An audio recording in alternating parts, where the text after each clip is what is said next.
world. This is Bob, professional cuddlist, on his way to his day job. It's 4:43 in the morning. Actually, it's Halloween morning 2017, and I'm heading into work, and I start at 5 o'clock in the morning. And one of the things that's come up for me over the last couple of days is the word no. So this segment is going to be called The Power and the Peril of Saying No. Part of my experience has been to get invitations from people to participate in things, and in the past, typically I would say yes, or I would say maybe when I meant no. And for me, coming out of childhood, there was this idea that saying no was not acceptable.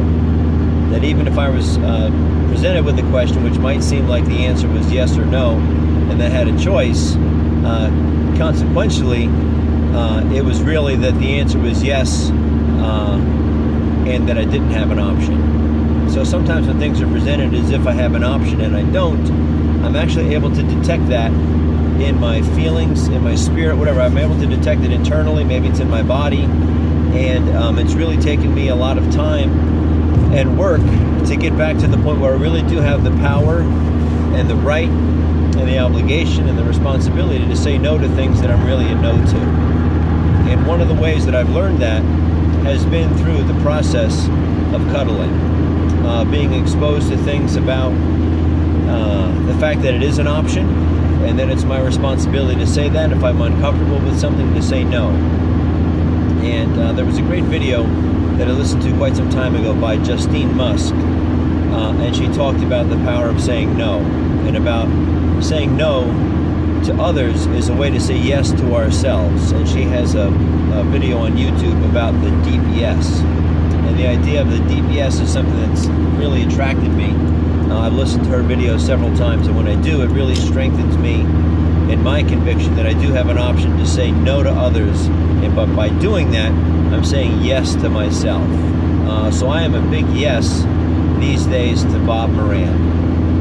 And sometimes that means saying no to others. Part of the idea of saying yes and saying no is that there's a boundary, there's a difference between me and others. And when I say yes or no to things, I'm helping to establish that boundary. Part of the work that I've done on myself and with others is around this idea of codependence, and about giving away my power to others. And when I do that, I don't have it because I've given it away.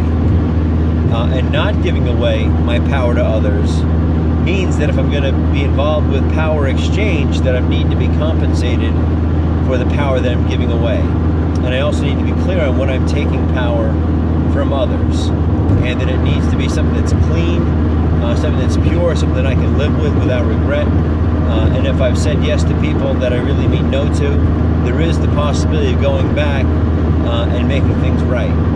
And sometimes if I've crossed the line with others, it's up to me to, when the time is right for me and when the opportunity is right, to go out and make an amend to somebody else, to amend my behavior. And sometimes it's a matter of doing something to settle the score, to compensate the other person.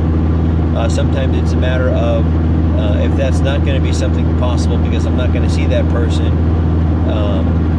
is to just to hold myself to that good and better standard going forward when those opportunities present myself. So, for example, if I've had an issue with an employer and I can't go back and make that situation right, I can be right with future employers or in situations. If I've been, over the line with customers in the future, to treat other people that way. If I've been over the line in relationships, to just be that way going forward.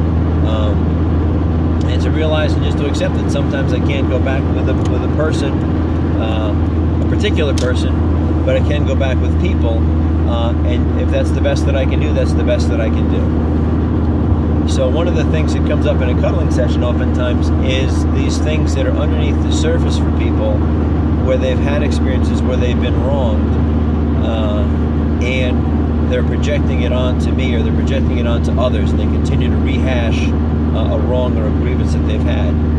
And sometimes just being able to verbalize it, to be able to have somebody listen to it and to receive it, is part of the process of them becoming able to let it go, and to not hang on to it anymore, and to not react to others who may remind them of that. There's part of this thing that I've done is called the Orient Express, to help people get oriented to cuddling.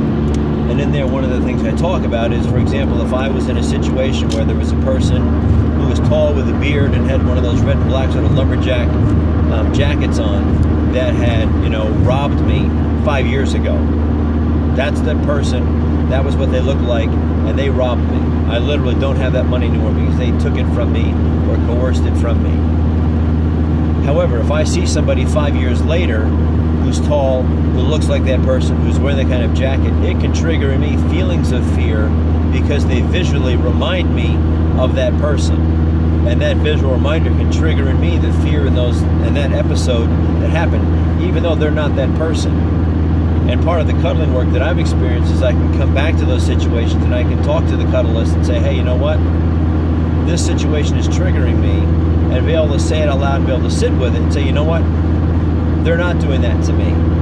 They remind me of that person. It's bringing up those old feelings. But that is actually a blessing to me, because I can get back at that historical thing and uncover that information that's in there, because it might be triggering me now and causing me to want to act out now.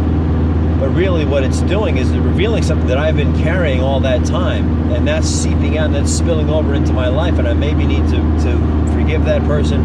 I may need to let it go, because even though I'm not consciously aware of it most days, it's still in there. Am I having a safe place where I can say it to another person, and they can say, I've heard what you said, and say it back to me? And they can maybe touch me or hold me or hug me and just let me know by the physical touch and by their closeness that I'm safe and it's okay. That's a part of what I receive from cuddling sessions, and it's also a part of what I do in a cuddling session. I allow the person the space to say whatever it is they need to say, to touch them, to hold them in a way that they want, in a way that's comforting to them. And through that process, it can help them to heal from that wound. And when I say no, I'm drawing that boundary. I'm saying, listen, I'm not going to go back into that situation again. And there's a peril there, because if I do say that, they may reject me. If somebody offers me something, I have the option to say no, and no is a complete sentence. But I also have the option to say, I'm a no to that, but I'm a yes to this. To offer something. In a sense, it's a negotiation back and forth, and part of the power and the excitement that I feel in a negotiation when I say no is I'm really saying, no, I'm not going to do that. What do you have to offer back? And maybe we can come to something where there's a mutual exchange that meets both of our needs. But it also puts me in the position where, you know what, there may be something, there may be nothing that they want to offer back. And if that's the case, then I have to understand that it's perfectly acceptable to walk away. And I can walk away with my head held high. I don't need to feel bad about the negotiation breaking down. They have the right to have their life. I have a right to have my life. And I can go on and I can look for others who possibly can meet my need. And they can go look for others that may meet their need. It doesn't have to be just that one person in that one circumstance. I've also learned that there's the ability to wait and find something that actually works for me. Okay, I'm getting close now. I'm going to wrap this up. So the power and the peril of saying no. If you'd like more information about me and cuddling with me, to inquire about a session, there's detail in the About section. You can go to thejoyofcuddling.com, which is about the book that I'm writing, thejoyofcuddling.com. It's also about my cuddling practice, thejoyofcuddling.com. Or you can send me an email, or you can use my Kik address. If you want to contact me anonymously, sometimes people feel more safety when they do that. And that's simply Bob, TJOC, which stands for Bob, the Joy of Cuddling. Have a great day. Bye-bye.